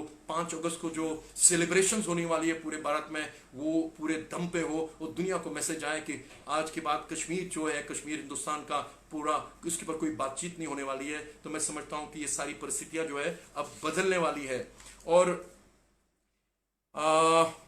मैं उम्मीद करता हूं कि आप लोग ने पूरी तरह से मेरे साथ बातचीत की, हम बात करते रहे।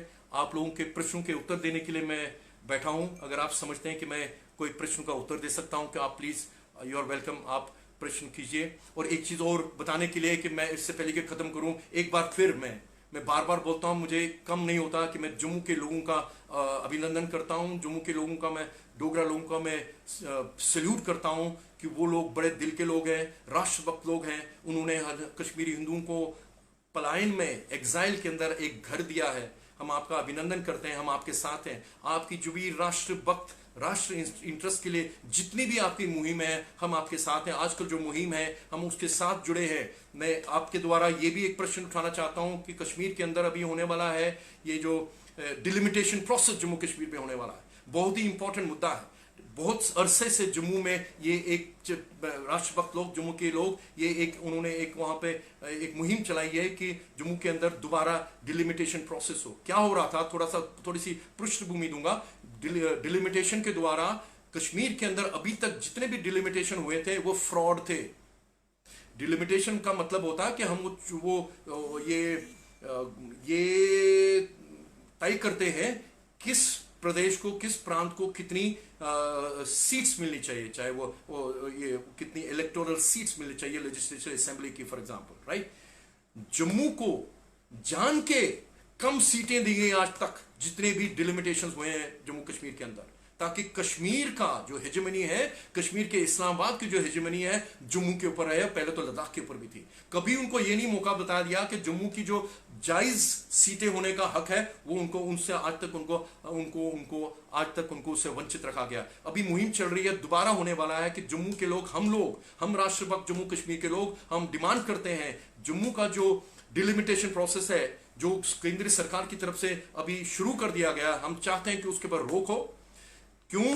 क्योंकि जो सेंसस है, सेंसस उसके लिए बहुत बहुत अहम होता है। जिस सेंसस के ऊपर वो करना चाहते, 2011 का जो लास्ट सेंसस हुआ था, उसके आधार पर वो डिलिमिटेशन प्रोसेस, डिलिमिटेशन अगर होगा वो फिर गलत होगा, क्योंकि 2011 वाला सेंसस भी गलत था, जिसके आधार पर यह बताया गया कि कश्मीर की आबादी बढ़ गई, इसके बजाय कि वो इसके बावजूद कि वहां से हिंदुओं का पलायन हुआ, लाखों हिंदू लोग वहां से निकल गए, उसके बावजूद कश्मीर की आबादी बढ़ गई। और जम्मू में जहां पे कश्मीरी हिंदू ने शरण ली, वहां पे उनकी आबादी घट गई। तो अगर ये आधार रहेगा आपका डिलिमिटेशन का, वही 2011 का सेंसस, तो मैं समझता हूं कि आप फिर वही दोहरा रहे हैं। आप वही किसी तरीके से कश्मीर सेंट्रिक वहां की जो पॉलिटिकल सिस्टम है, इस्लामिस्ट पॉलिटिकल सिस्टम है, main stream Islamist political grouping है, पॉलिटिकल कबाल है, आप दोबारा उनको हुकूमत देने की कोशिश कर रहे हैं। ये गलत होगा जम्मू के साथ ये गैर इंसाफी होगी। प्लीज ये प्रेशर डालिए। अगले साल तो पूरे भारत के अंदर सेंसस होने वाला है, आप क्यों नहीं उसी सेंसस के उसका इंतजार करें? इतने वर्ष निकल गए तो 2 साल और सही। फारूक अब्दुल्ला ने तो अपने राज्यकाल में 20 साल का उसके ऊपर प्रतिबंध लगा दिया था कश्मीर के अंदर सेंसस करने का। तो हम 2 साल और क्यों नहीं वेट कर सकते? केंद्र सरकार 2 साल के और 1 साल और वेट कर लीजिए। अगले साल पूरे भारत के अंदर सेंसस होने वाला है। जम्मू कश्मीर का भी सेंसस होगा। जितने वहां पे एक्चुअल पॉपुलेशन है जम्मू की और कश्मीर की, उसके आधार पे आप सीटों का डिलिमिटेशन प्रोसेस कीजिए, जो जिसका हक बनता हो कीजिए। आज जम्मू का राष्ट्रभक्त इंसान ज्यादा जागृत है, वो उसमें आपका हेल्प करेगा करने के लिए। अगर जो हकीकत है वो सामने लाई जाएगी। और आज भी ये भी बताना चाहता हूं, जम्मू के लोगों ने जो कश्मीर जहाद को रोकने में जो उन्होंने काम किया है, चाहे जम्मू के राष्ट्रभक्त डोगरा, जिनमें हिंदू, मुसलमान, सिख, क्रिश्चियंस, जैन, जिन्होंने इतनी हिम्मत की, आज की तारीख में किसी की हिम्मत नहीं कश्मीरी जहादी की जम्मू के अंदर भारत के खिलाफ नारा उठाने की। कोशिशें की, बम धमाके हुए, कई जगह हुए, लेकिन जम्मू के राष्ट्रभक्त जम्मू के लोगों ने संयम से काम लिया, लेकिन उनको अपने वहां पे पांव पसारने की हिम्मत नहीं की। लेकिन हाँ, किश्तवाड़, डोडा, रामबन इलाके के अंदर जो कश्मीर के साथ दक्षिण कश्मीर के साथ जुड़े हुए इलाके हैं, पहाड़ी इलाके हैं, वहां पे हिंदुओं का नरसंहार चल रहा है। वहां पे हिंदुओं की परिस्थिति बहुत खराब है। किश्तवाड़, डोडा इलाके में, बदरवा इलाके में, मैं उम्मीद करता हूं कि वहां पे जो लोग, वो जो लोकल सिविल जो विलेज डिफेंस कमिटीज हैं, उनको बढ़ा दिया जाए, उनको मनोबल बढ़ा दिया जाए। किश्तवाड़ में जो कई बरस पहले दंगे हुए थे, उसके ऊपर जो गांधी कमेटी की जो रिपोर्ट है, शायद 2013 में होते, ईद के मौके पर किश्तवाड़ में जो दंगे हुए थे, हिंदुओं का साथ वहां पे बहुत दुर्व्यवहार हुआ था उस दिन, तो उसके ऊपर एक कमेटी बिठाई गई थी, सिंगल जज कमेटी बनाई थी, शायद जस्टिस गांधी की रिपोर्ट थी वो, जिसके ऊपर जिन्होंने रिपोर्ट दी है, आज तक उस रिपोर्ट के ऊपर कोई काम नहीं हुआ। मैं उम्मीद करता हूं आपके द्वारा जम्मू कश्मीर की जो व्यवस्था है आज की, क्योंकि दिल्ली से केंद्रित है, तो यूनियन टेरिटरी है, तो उनको मैं विनती करता हूं, अपील करता हूं कि उस कमेटी, उस कमीशन की रिपोर्ट को उसके ऊपर पालन किया जाए। जो उस दंगों में मुलव्वस थे, तो उनको सजा दी जाए, चाहे उसके अंदर तत्कालीन मंत्री क्यों ना इन्वॉल्व हो। जब मुझे कहा जाता है कि उस रिपोर्ट के अंतर्गत शायद जो लोग उस वक्त सरगना थे उस दंगों के, उनके अंदर कुछ मंत्री लोग भी शामिल थे। तो जब वो होता है तो एक मैसेज जाता है कि किश्तवाड़, डोडा, भद्रवाह के जो राष्ट्रभक्त लोग हैं, उनके साथ जो है पूरा केंद्र है, उनके साथ पूरा राष्ट्रभक्त हिंदुस्तान के साथ खड़ा है। तो मैं समझता हूं कि एक बहुत बड़ा कार्य होगा। तो 1962 की भी बात हो गई। मैं उम्मीद करता हूं कि भारत तुझे प्रणाम। आज हमने बात की, आप बताइए प्रश्न क्या है। मैं तैयार हूं आपके प्रश्न लेने के लिए। कुछ और बोलने के लिए जरूरत है तो मुझे बताइए प्लीज, क्या कहते हैं आप? नीरज फुलारा, पंडित फुलारा, जय श्री राम पंडित जी। रवि तमेवार सर, सबसे पहले जनता को जागरूक होने की जरूरत है। बिल्कुल जरूरत है। जो हम बार बार आपसे जुड़ते हैं, यही हमारा मकसद रहता है कि हम आपसे जुड़े, आपके साथ हम बात करें। और मैं ये बार बार कहता हूं, जो मैं बोलता हूं खाली उस पर विश्वास मत कीजिए, आप खाली उस पर विश्वास खुद पढ़िए, इधर उधर की नजर रखिए, जानकारी लीजिए, और आपको पता चलेगा जो मैं बोल रहा हूं, जो हम लोग बोलते हैं वो सच है, वो सच पे विश्वास कीजिए। नीरज फ्लोरा पंडित, हम आपके साथ हैं, जब आवाज दें हाजिर। प्रणाम। राष्ट्र आपके साथ है, राष्ट्र करने के लिए आपको आगे आना पड़ेगा।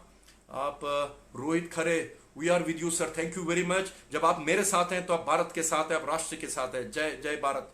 आप रूपाली नायर लिखती है, घटिया सोच का प्रदर्शन करते हैं अपनी अच्छी भाषा का इस्तेमाल करके, आपके साथ हम हैं। ये आपके गलत बोल रहे हैं, ये अपने कर्मों का भुगतेंगे जल जल के। नहीं, अपने कर्मों के मत छोड़िए, अपने कर्मों में मत छोड़िए। आप, ये देश गीता का देश है, ये देश महाभारत का देश है, ये सभ्यता रामायण की है। धर्म के लिए लड़ना पड़ेगा, धर्म के लिए आवाज उठानी पड़ेगी। लड़ने का मतलब नहीं कि आप हथियार उठा के सड़क पे आइए। लड़ने का मतलब जो हमारी डेमोक्रेसी है, डेमोक्रेसी का इस्तेमाल करते निकलिए। अगर हम लोग शाहीन बाग, जब लोग, मैं बार बार बोलता गया, कितनी बार मैंने इसकी घोषणा की थी, विनती की, जब वो शाहीन बाग में बैठे थे, हमको 10 शाहीन बाग जैसे पूरी दिल्ली में खड़े करने चाहिए थे। उनकी हिम्मत नहीं होती दंगा करने की, हम लोग चुप रहे, तभी उनकी हौसला अफजाई हुई तो उन्होंने आगे का कदम लिया, दंगे करा दिए। तबलीगों के द्वारा ये जो स्प्रेड किया उन्होंने शुरुआत के अंदर, जो हमारा पूरा तंत्र था इस कोरोना के साथ लड़ने के लिए, हम पूरे कुछ हफ्ते तो सिर्फ उन तबलीगों को ढूंढने में वो लग गया तंत्र, और हम लोग चुप रहे ना। आप अपनी डेमोक्रेसी को इस्तेमाल कीजिए, आवाज बुलंद कीजिए। जो आपके पास प्लेटफॉर्म है, चाहे आप सोशल मीडिया पे हैं, आप अपने गांव के अंदर हैं, आप आपकी पंचायत कीजिए, आप आपका गोष्ठी कीजिए सड़क के कोने के ऊपर। 2 है, 3 है, 5 है, 10 आदमी थे, बोलिए। तब भी आपने नहीं बोला शाहीन बाग के खिलाफ। अगर आप बोलते, प्लीज, भारत माता का झंडा रखना है, कोई आपको रोकेगा नहीं। आजकल सिर्फ कोरोना की वजह से नहीं हम बाहर निकल सकते, लेकिन जब भी मौका मिलेगा अपनी डेमोक्रेटिक राइट का इस्तेमाल कीजिए, आवाज उठाइए। नरेंद्र चौहान जी कहते हैं अब कोई शाहीन बाग नहीं होगा, वी सपोर्ट सीए, एनआरसी सख्ती से लागू हो जाए हिंदुस्तान। बिल्कुल, रोहिंग्यास को किसी की हिम्मत नहीं होनी चाहिए। आपने आजाद बाग में रोहिंग्याओं के समर्थन में अमर जवान ज्योति को तोड़ा। आपने हैदराबाद में बैठ के हमको ललकारा कि 10 मिनट 15 मिनट पुलिस को छोड़ दो कि हम तुम्हारे साथ क्या करेंगे। आपने शाहीन बाग में ललकारा कि हम इतने करोड़ हैं, हम आपको दिखा देंगे। अगर ये उनको इसमें एग्रेशन नहीं दिखता है तो ये एग्रेशन क्या है? शब्दों का एग्रेशन, शब्दों की वायलेंस, शब्दों की अहिंसा इससे कम होती है क्या? लेकिन हिंदुओं को प्लीज ये याद रखें, हिंदू सेक्युलर है, ये भारत तब तक सेक्युलर है, ये भारत तब तक डेमोक्रेटिक है जब तक यहां पे सनातनी हिंदू धर्म जिंदा है। ये याद रखिएगा। जिस दिन आप माइनॉरिटी में आ गए, या आपकी आवाज या आपके नंबर माइनॉरिटी में आ गए, तो आपकी आवाज खत्म हो जाएगी। ये हिंदुस्तान नहीं रहेगा। अभी मुझे याद आ रहा है, अभी पीछे एक गोष्ठी हो रही थी टेलीविजन के ऊपर, आपके हमें जावेद अख्तर साहब, क्योंकि किसी बड़ी नेशनल टेलीविजन पे उनके साथ तारिक फतेह के साथ कर रहे थे, सिंध का जिक्र हो रहा था। जावेद अख्तर की हिम्मत देखिए क्या कहते हैं। जब उन्होंने गज़वाए हिंद की बात की, तारिक फतेह साहब ने, उन्होंने कहा कि सिंध पे जब मोहम्मद बिन कासिम ने हमला किया था, उसको जिक्र किया था। उनको काटते हुए जावेद अख्तर कहते हैं कि सिंध तो तुम्हारा है। आप ये मानसिकता देखे, भूल गए हमारे राष्ट्रगान में सिंध आता है। जावेद अख्तर, अगर आप सुन रहे हैं, अगर आप तक ये आवाज पहुंची है, हमारे राष्ट्रगान में सिंध है। हमने सिंध को अभी तक नहीं छोड़ा। ये आपकी मानसिकता है कि आपने इसी वजह से, इस मानसिकता की वजह से उन गरीब सिंधी हिंदुओं को वहां पे वो इस्लामिस्ट, पाकिस्तानी इस्लामिस्टों के हवाले छोड़ दिया। आज उन सिंधी हिंदुओं की 10 साल की और 12 साल की लड़की को उठा के ले जाते हैं पाकिस्तानी दरिंदे, और आप कहते हैं कि सिंध आपका नहीं है। आप कहते हैं कि आपका सिंध नहीं है। शर्म आनी चाहिए आपको। आप हिंदुस्तान के दानिश्वर बोलते हैं अपने आप को कि सिंध आपका है। आपने सिंध पाकिस्तानियों के हवाले कर दिया, जबकि राष्ट्रगान में आप गर्व से सिंध लेते हैं जनगण मन में। ये बोलना पड़ेगा। आप चुप मत रहिए। जहां जहां भी बोलेगा, ये रविंद्र श्रीवास्तव जी कहते जय हिंद, राज माथुर जी कह रहे हैं जय हिंद सर, जय हिंद। मनोज कुमार शर्मा जी जय हिंद कह रहे हैं, अभिजीत घोष जय हिंद कह रहे हैं, रवि तमेवर कह रहे हैं। मैं उम्मीद करता हूं कि नाम ठीक तरह से बोला, अगर नहीं बोल पा रहा हूं मुझे माफ कीजिएगा जनता, क्योंकि मेरा नाम भी ना ललित अंबारदार है, लेकिन कई लोग मेरे अंबरदार बोलते हैं, अंबारदार बोलते हैं, ललित अंबारदार है। मैं समझता हूँ सब अपने मन से बोलते हैं, भाव से बोलते हैं, इसलिए सबका आदर करता हूँ। जनता को आवाज बुलंद करना होगा, तब सरकार को हिम्मत मिलेगी और सरकार भी आगे आकर ये कार्य करने के लिए तत्पर रहे। बिल्कुल, मैं बार बार बोलता हूं, अभी तक जो नरेंद्र मोदी सरकार कर रही है वो आपकी 130 करोड़ हम हिंदुस्तानियों की आवाज है। आपने उनको हिम्मत दी, पॉलिटिकल हिम्मत दी वोट देके। आप जो चाहे से, जो जायज है वही होकर रहेगा। पार्लियामेंट से वही निर्देश निकलेंगे, वही बिल पास होंगे जो आप चाहेंगे, जो राष्ट्रभक्ति के नाम पे होंगे, वो आप कहेंगे वो बिल्कुल सही कह रहे हैं। आपको आवाज बुलंद करनी पड़ेगी। हर्ष विश्वनाथन कहते हैं श्रीमान हम आपके साथ हैं। बिल्कुल, आप जब कहते हैं हम मेरे साथ हैं, दोबारा कहूं, आप राष्ट्र के साथ हैं, भारत माता के साथ हैं। रत्नाकर सिंह कहते हैं बहुत खूब, जय हिंद ललित भाई, जय हिंद रत्नाकर सिंह भाई।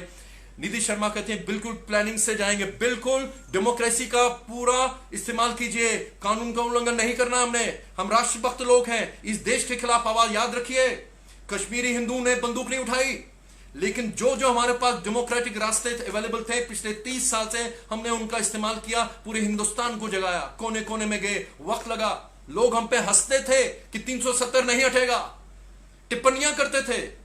हमारा विश्वास मजबूत था, आ गया ना, 370 भी हट गया, 35A भी हट गया। अब देखिए आप, कश्मीर का पुनर्गठन भी शुरू हुआ और कश्मीर के अंदर पूर्ण कश्मीर भी बनेगा। दावा करता हूं आपके समर्थन से, 130 करोड़ हिंदुस्तानियों के समर्थन से कश्मीर के अंदर कश्मीर में पूर्ण कश्मीर की स्थापना होगी। आकाश दिलीप सिंह राजपूत कहते हैं सर जी, आपके Twitter ID Facebook user name होने से पहले खत्म होने से पहले। Kamlesh Kumar Gupta good work.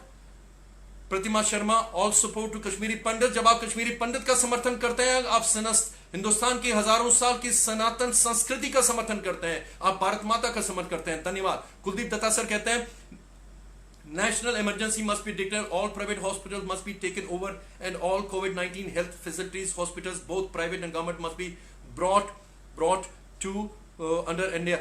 Doctor Kuldeep Datta एक बहुत बड़े डॉक्टर हैं सर, प्रणाम। आप देहरादून से हमारे साथ जुड़े हुए हैं। आपका जो मैं समझता हूं, आपका मैसेज पूरे भारत को, राष्ट्र सरकार को जाना चाहिए, उनको ये सीरियसली लेना चाहिए। आज की तारीख में, आज के दिन हिंदुस्तान के अंदर कोरोना की वजह से बिल्कुल इमरजेंसी की परिस्थिति है। जितने भी हमारे जो रिसोर्सेज हैं उनको इमरजेंसी के अंतर्गत सरकार को अपने अंडर लेना चाहिए। आज आप बात कर रहे हैं, आपने अभी दिल्ली के लिए रेलवे कोचेस का उनको तैयार किया है कोरोना आइसोलेशन के लिए, क्वारंटाइन के लिए। आप अस्पतालों को ले लीजिए। मैं बार बार बोल रहा हूं, डॉक्टर साहब ने जो बोला है मैं उसको आगे ले चलता हूं कि आप ये मत भूलिए, दुनिया की बड़ी से बड़ी इकोनॉमिक ताकतों को, नेटो ताकतों का, चाहे वो इटली हो, अमेरिका हो, ब्रिटेन हो, जर्मनी हो, चाहे वो अमेरिका हो, वहां पे हालत क्या हुई है इससे पहले कि हिंदुस्तान के अंदर वो भगवान न करे ऐसी हालत हो। आपके पास अभी भी वक्त है। आप इस परिस्थिति का, मैं बार बार बोलता हूं, जो लोग नरेंद्र मोदी से नफरत करते हैं वो भूल गए हैं कि नरेंद्र मोदी से नफरत करते करते हिंदुस्तान से नफरत करने में लगे हुए हैं। तो उनकी तवज्जो मत कीजिए। आपके साथ पूरा राष्ट्र है। इलेक्शन होंगे तब देखेंगे हम लोग कौन किसका समर्थन देगा। इसलिए प्लीज मैं केंद्र सरकार से ये अपील करता हूं कि डॉक्टर्स, एक्सपर्ट्स के ओपिनियन ले लीजिए, राष्ट्र के ओपिनियन ये सलाह ले लीजिए।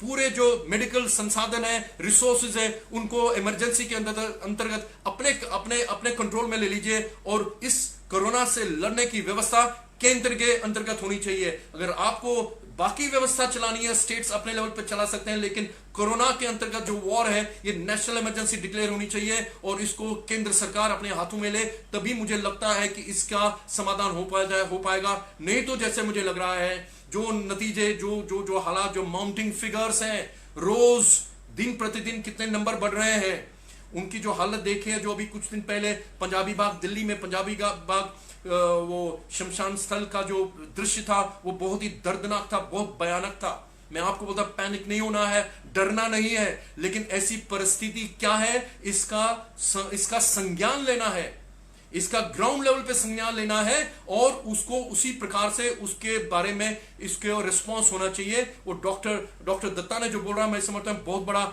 एडवाइस है, केंद्र सरकार को उसका संज्ञान लेना चाहिए। दीपक गोरा, जय हिंद सर। द्वारका त्रिपाठी, नमस्कार सर। कोई प्रश्न है तो बता दिए सर। धारा 370 क्या दिनेश सिंह बिष्ट ए, we are proud of you, thank you very much sir. आज वो धारा 30A की बात नहीं कर रहा हूं मैं, अगले बार मौका मिलेगा जरूर बात करेंगे। संदीप शर्मा आई स्पोर्ट से, बिल्कुल आपको CA/NRC का समर्थन करना चाहिए, पूरे देश में समर्थन आना चाहिए। राजेंद्र कोल जी लिखते हैं, नमस्कार मारा, watching you from Sydney Australia, thank you very much sir. आप वहां पे, आपने कल वहां पे, परसों वहां पे अजय पंडिता भारती के नाम से आपने वहां पे, उनके नाम से, कश्मीर के नाम से, भारत माता के नाम से वहां पे बहुत बड़ा प्रदर्शन आयोजित किया। हम आपका अभिनंदन करते हैं। ऑस्ट्रेलिया में किया, बहुत बहुत धन्यवाद।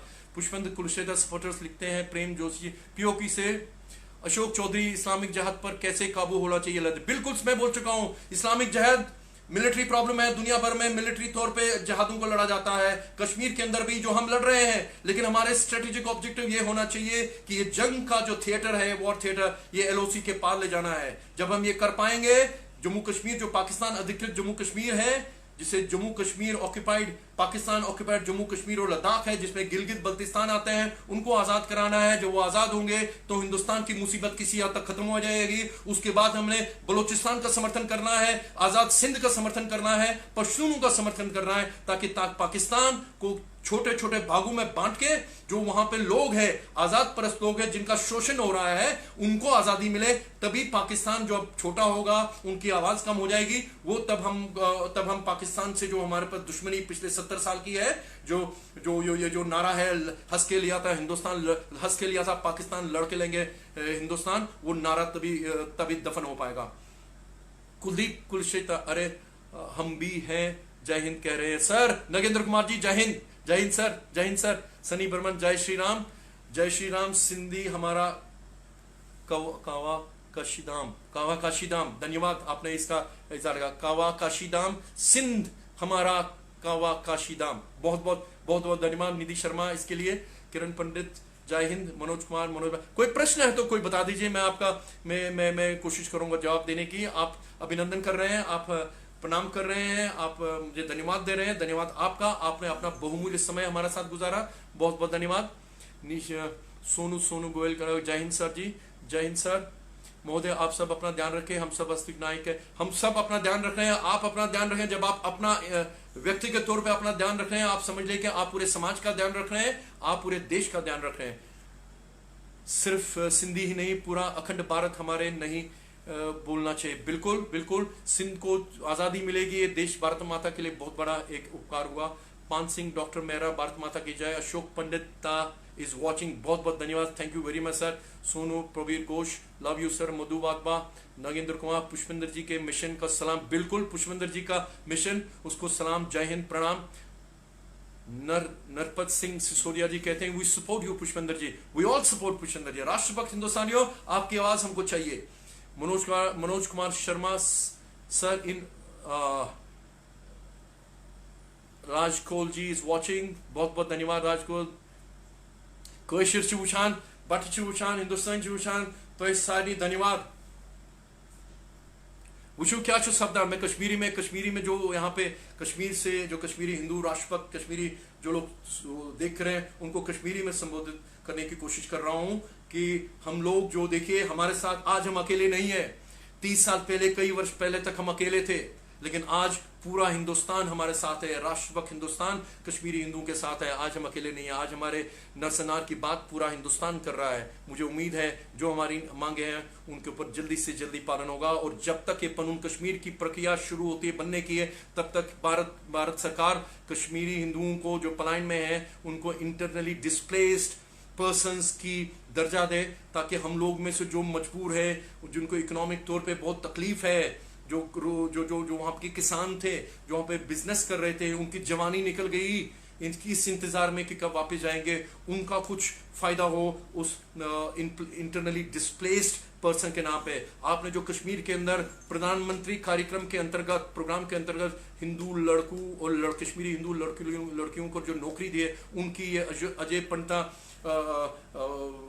पंटा भारती के शहादत के बाद वहाँ पे उनके कैंप्स के अंदर बहुत दहशत का माहौल है। उनकी नौकरी आप जानते हैं कहाँ दी है? वहाँ पे जहाँ से उनके पेरेंट्स को, उनके माँ बाप को, वहाँ उनके परिवारों को 30 साल पहले जहादियों ने घर से निकाल दिया था, उन गाँव के अंदर इस सरकार ने वहाँ पे नौकरी दी है और छोटा सा अलाउंस देता है। मैं सरकार से अपील करता हूँ कि उनको वहाँ जम्मू में वहाँ पे ट्रांसफर करें, और वहाँ पे उनको वो अलाउंस और नौकरी का जरिया दे, ताकि वो इज्जत से, डर के माहौल के बगैर अपनी वो रोजी रोटी कमा सकें। आप लोगों का बहुत बहुत धन्यवाद, नमस्कार। फिर मिलेंगे आपके साथ और ये चर्चा जारी रहेगी। नमस्कार।